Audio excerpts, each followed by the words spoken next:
မင်္ဂလာပါရှင် MPT မှာနှုတ်ခွန်းဆက်သလိုက်ပါတယ် MPT ရဲ့ဝန်ဆောင်မှုတွေအကြောင်းကိုမိဘပြည်သူတွေပုံမနားလည်ပြီးတော့အသုံးပြုရတာလွယ်ကူစေဖို့အတွက်ဒီဗီဒီယိုလေးကနေတစ်ဆင့်ပြောပြပေးချင်ပါတယ်ရှင်အခုဒီဗီဒီယိုလေးကတော့ကိုယ့်ရဲ့ mobile phone တွေမှာအင်တာနက်ကိုဘယ်လိုချိတ်ဆက်ရရဲဆိုတာလေးကိုပြောပြပေးသွားမှာဖြစ်ပါတယ်အင်တာနက် data ကိုရယူခြင်းစစ်တဟာအစီအစဉ်ကိုရယူထားပြီးသားသူတွေအတွက်ကတော့ကိုယ့်ရဲ့ဖုန်းထဲမှာအင်တာနက်ကအလိုလျောက်ပွင့်ပြီးသားဖြစ်နေမှာပါ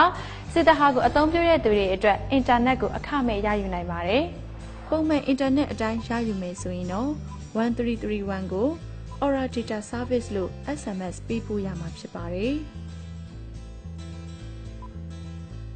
ပြီးရင်တော့သင်ရဲ့ဖုန်းမှာအင်တာနက်ဝန်ဆောင်မှုအသုံးပြုလို့ရနိုင်ပြီဖြစ်တဲ့ဆိုတော့အတည်ပြုထားတဲ့ message တစ်စောင်ရှောက်လာပါလိမ့်မယ်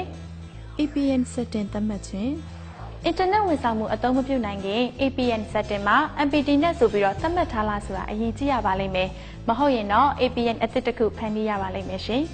Android phone အသုံးပြုတဲ့သူတွေအနေနဲ့ကတော့ setting mobile network access point name စသဖြင့်အဆင့်ဆင့်ပြုလုပ်ပြီးရှာဖွေနိုင်ပါတယ်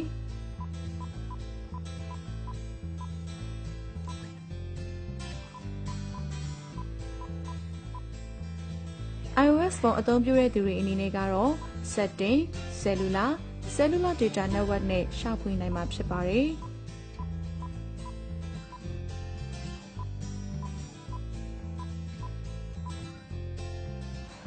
MPT နဲ့အတူ mobile internet သုံးပြီးပျော်ရွှင်မှုတွေရယူကြပါစို့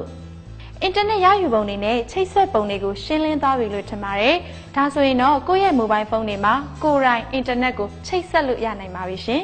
ဒီဗီဒီယိုကိုအချိန်ပေးပြီးတော့ကြည့်ရှုပေးခဲ့တဲ့အတွက်ကျေးဇူးအထူးပဲတင်ပါတယ်ရှင် MPT ရဲ့တခြားသောဝန်ဆောင်မှုတွေအသုံးပြုပုံတွေကိုလည်းအခုလိုမျိုးပဲဗီဒီယိုတွေကနေတစ်ဆင့်ရှင်းလင်းပြောကြားမှာဖြစ်ပါတယ်အားလုံးကိုကျေးဇူးအထူးပဲတင်ပါတယ်ရှင်